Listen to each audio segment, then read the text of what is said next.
I thought I'd just make a very quick video on how to start the carnivore diet and roughly what to expect as a newbie. So we're all totally unique, which means our transition experience will vary quite a bit. But because this is the most simplistic diet on the planet, I'm not going to overcomplicate things. I would just suggest that every individual transitions as slowly as they're able to transition from their current diet into carnivore. Now, a carnivore diet consists of exclusively animal products, but you're going to want to base these animal products around fatty ruminant meat, right? Fatty red meat.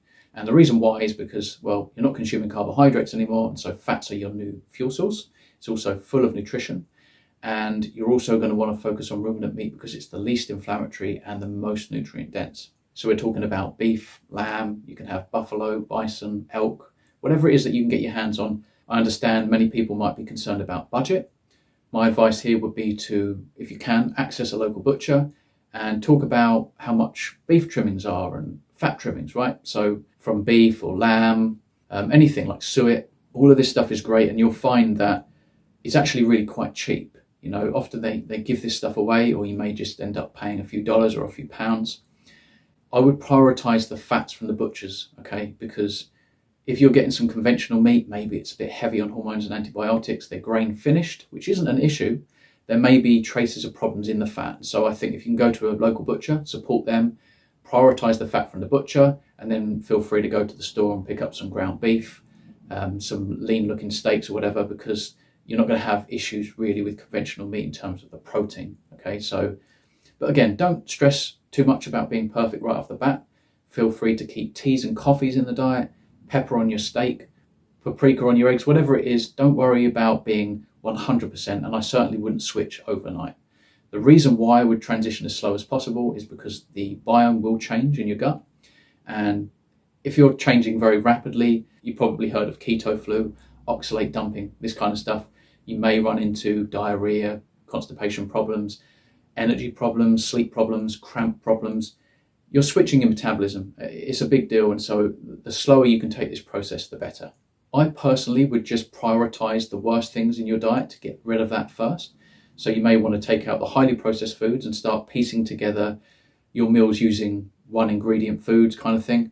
Take the seed oils out and use animal fats to cook your meals, and then potentially take out morning grains, then lunch and evening grains, then potatoes, then the rest of the starchy vegetables, then all vegetables, then the fruits, the nuts, the seeds, etc. And now you're pretty much on a carnivore diet. And again, don't worry about the teas, the coffees, the sprinkle of pepper on your steak. During the initial period, I just don't think it's that important. You may even benefit by keeping that in because it will just be, an even slower transition, and your gut bugs will be a little bit happier for that.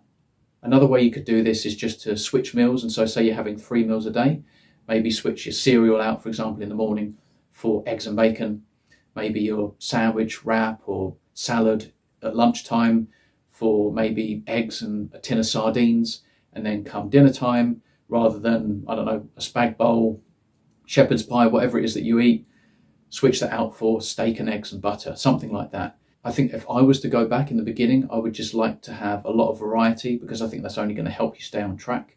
If you're just eating beef, salt and drinking water, that's a pretty radical change. You're just going to struggle with staying on track because you're going to have so many cravings, right? So eat the eggs, eat the seafood, have some dairy, I wouldn't worry too much about that at first, but slowly but surely, if you could, I would suggest, treating dairy like a condiment or a dessert.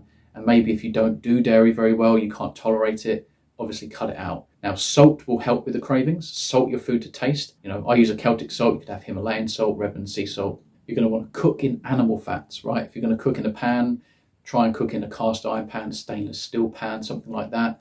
And preference tallow, lard, ghee, then butter. Olive oil, I personally can't advocate for. It oxidizes a little bit. They're often cut with canola oil or rapeseed oil. And so I would just focus on animal nutrition, animal fats to cook in.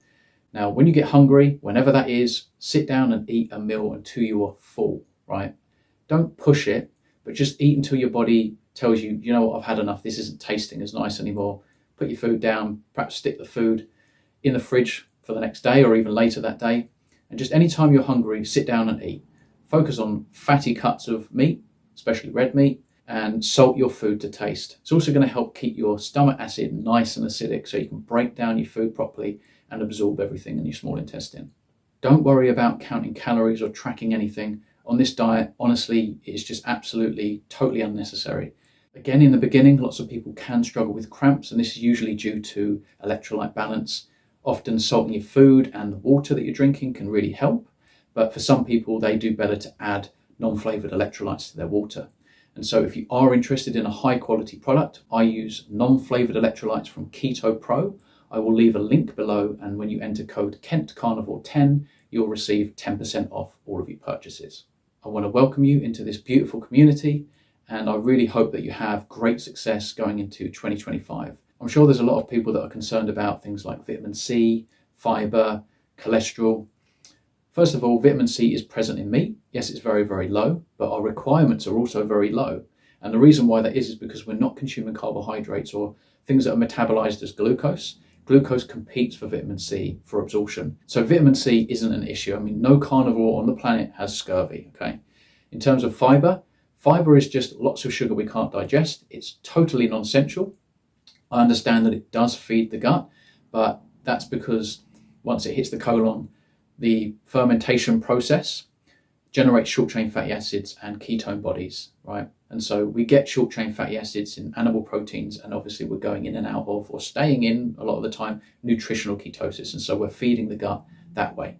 In terms of cholesterol, I understand a lot of people think it's just going to clog up your arteries, but again, this is when the arterial wall is damaged. The body deposits cholesterol there almost like as a band-aid. The body works for you, not against you. And so when we're not damaging the arterial walls, we don't need to worry about atherosclerotic plaques, right? You can damage your arterial wall by drinking excess alcohol, smoking, excess carbohydrate consumption, different deleterious compounds found in the plant world. We don't need to worry about this stuff. We've evolved on this stuff. We've been eating this stuff since the beginning of time, right? And so honestly, it's no issue. Don't stress, don't worry too much. Just picture the you want to be, whatever. Maybe you want to lose some fat. Maybe you want to get rid of your acne or your IBD, which is what I had. All of this stuff is your reason why, and I'm sure it will be hard. You're going to find some days quite hard. You're going to have some intense cravings. Eat some butter, salt some water, and just keep on track. You will be fine. Ride it out. I would say after 2 weeks, you should start to feel a bit better. And honestly, I would give it at least 6 weeks, at least. But in my opinion, this is a lifestyle change, and this isn't something that we're doing as a 30-day challenge and then we're just going to go back and eat crap and destroy our health again. I also wouldn't look at it like you're never going to eat a bowl of cereal again and you're never going to have chocolate ever again, because that's not going to be easy on you, right? So don't beat yourself up. Don't stress about being perfect. Just stay on track as best as you can. Transition as slowly as possible. Eat when you're hungry. Stop when you're full. Salt to taste. Water to thirst. And I wish you all the best. Please like, comment, and subscribe if you haven't already, and I will see you in the next one. Cheers, guys.